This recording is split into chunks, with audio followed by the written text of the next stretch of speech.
Of Christmases Long, Long Ago is my new book arriving for the 2025 Christmas season. Find out what Christmas was like centuries ago. Sneak preview, it was weird and spooky and rowdy, kind of gross sometimes. Find it wherever books are sold in hardcover from Lyons Press and audiobook from Recorded Books. It's Christmas as you've never seen it before, and it makes a great gift.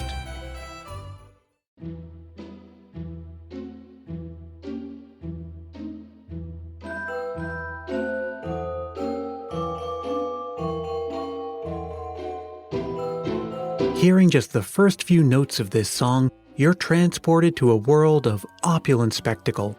A fancy holiday party, a Christmas tree that magically grows to dizzying heights, a mouse king and a life-size nutcracker who comes to life, sugar plum fairies and dancing snowflakes in a land of sweets and exotic dances from exotic characters from all over the world.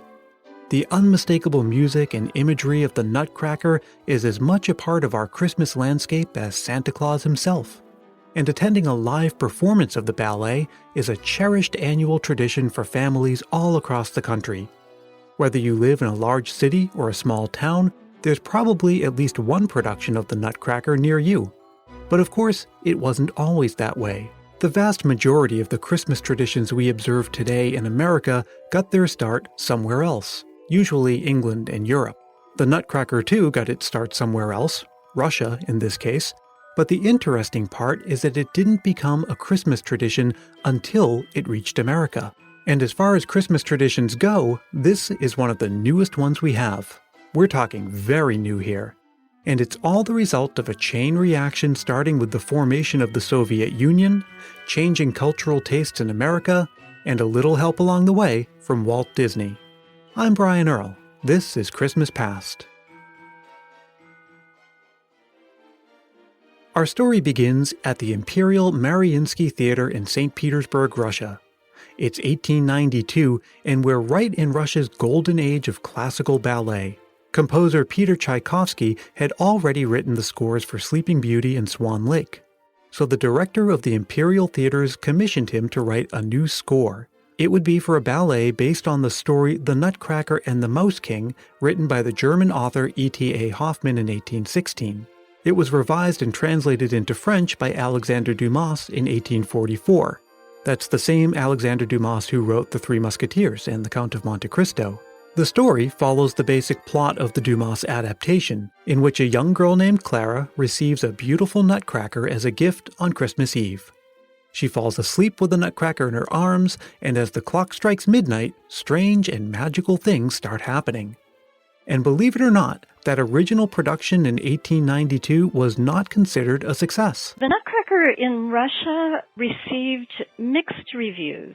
That's Jennifer Fisher, and she's potentially the only Nutcrackerologist. She's a professor of dance history at the University of California, Irvine, who did her doctoral dissertation on the Nutcracker. She's also the author of the book Nutcracker Nation, How an Old World Ballet Became a Christmas Tradition in the New World. There were a lot of complaints about the Nutcracker. The major ballerina role wasn't until very late in the evening, and it had children in it who didn't behave well on stage. There were, in fact, complaints about Tchaikovsky, which are hard for us to believe. Important music was not yet common to be used with ballet, and so the critics found it very complex on the ear, and one of them called it undanceable music. And even though it's hard to imagine the Nutcracker as anything but a Christmas story, the emphasis on the Christmassy aspects would come much later. The Christmas aspect was simply not that important. There was a party the same way there would be a party in the Tsar's palace, and it happened to have a Christmas tree in it, but the tree wasn't that important. You've watched American productions where Christmas is foregrounded, whereas it would be backgrounded in their production. And therefore, because it consists of almost the entire first act, there was not so much resonance. Christmas wasn't the dominant cultural holiday in Russia. That would be Orthodox Easter. Only when it was produced in America would Christmas be placed front and center. And even though there would be feature productions of the Nutcracker in Russia, it never really caught on. It wouldn't be until the Nutcracker was produced outside of Russia that it would really catch fire. With the formation of the Soviet Union in the early 20th century, Many Russians fled their homeland, taking the Nutcracker with them. The Nutcracker immigrates slowly, and it does so with the Russians who left the Soviet Union early in the 20th century. The Russians are dispersing with fragments of the Nutcracker and taking it on tour with them. The first complete performance of the Nutcracker outside of Russia was in England in 1934. Before a full ballet production was ever performed here, Americans got their first taste of Tchaikovsky's score in Disney's 1940 animated movie Fantasia, which featured animated sequences set to the music. Fantasia is often thought to have made classical music more popular in America and gave the music of the Nutcracker in particular a big boost. It puts the ballet and its aesthetics and its complex music into animated form. I maintain that this allowed Americans to enter this world of high art. These aesthetic aspects really take you into the world of ballet. So maybe audiences that weren't used to going to the ballet, it allowed them, I think, to get closer to that tradition. 4 years later, the ballet was performed in its entirety for the first time in America, in San Francisco. And that was accidental. Really, the opera house in San Francisco happened to be dark during the holidays. And the Ballet Russe, a few of these Russians, happened to be touring in San Francisco, and they advised the American director, William Christensen, of the San Francisco Ballet, you should do a Nutcracker. Yeah, and it has a Christmas theme. There's a Christmas tree in the first act. So William Christensen stages a Nutcracker. And they don't do it the next year in San Francisco, but the year after, they do start to do it every year because they realize that it's a great time of year. In 1954, the New York City Ballet put on its first production, staged by George Balanchine, who's known as the father of American ballet.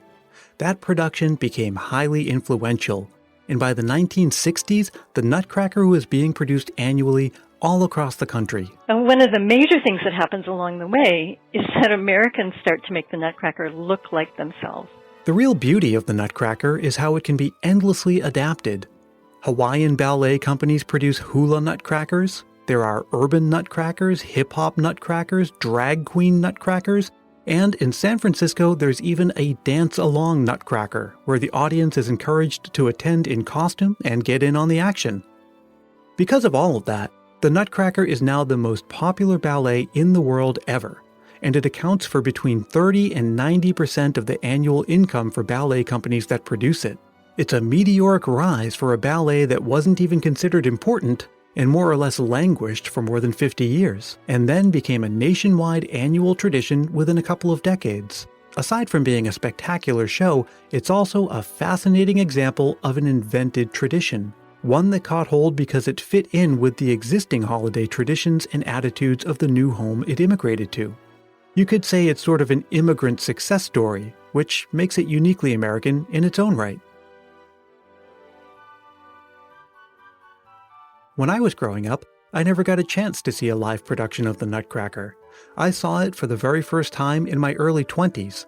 Going to see it was one of the first Christmas gifts that my wife gave me while we were still dating, and I remember really enjoying the music. Of course, that music has gone on to become part of many people's annual Christmas traditions, and Christmas music is one of the things that makes the season great. I know that's also true for Johnny in California.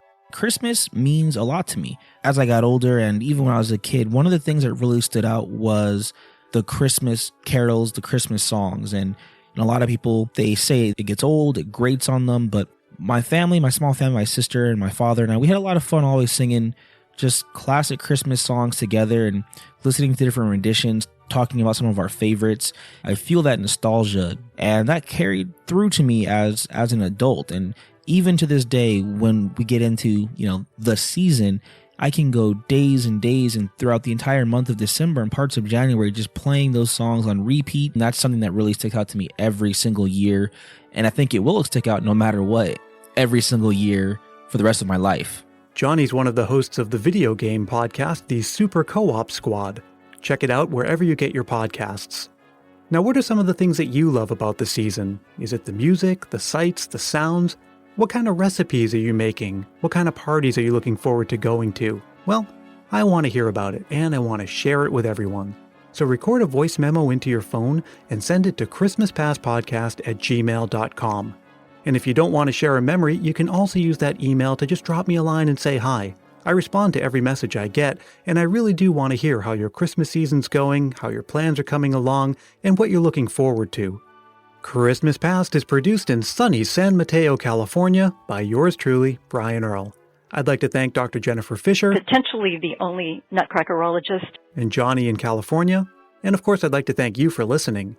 You can follow along on Facebook, Twitter, and Instagram by searching for Christmas Past Podcast, and you can find more information about the show at christmaspastpodcast.com.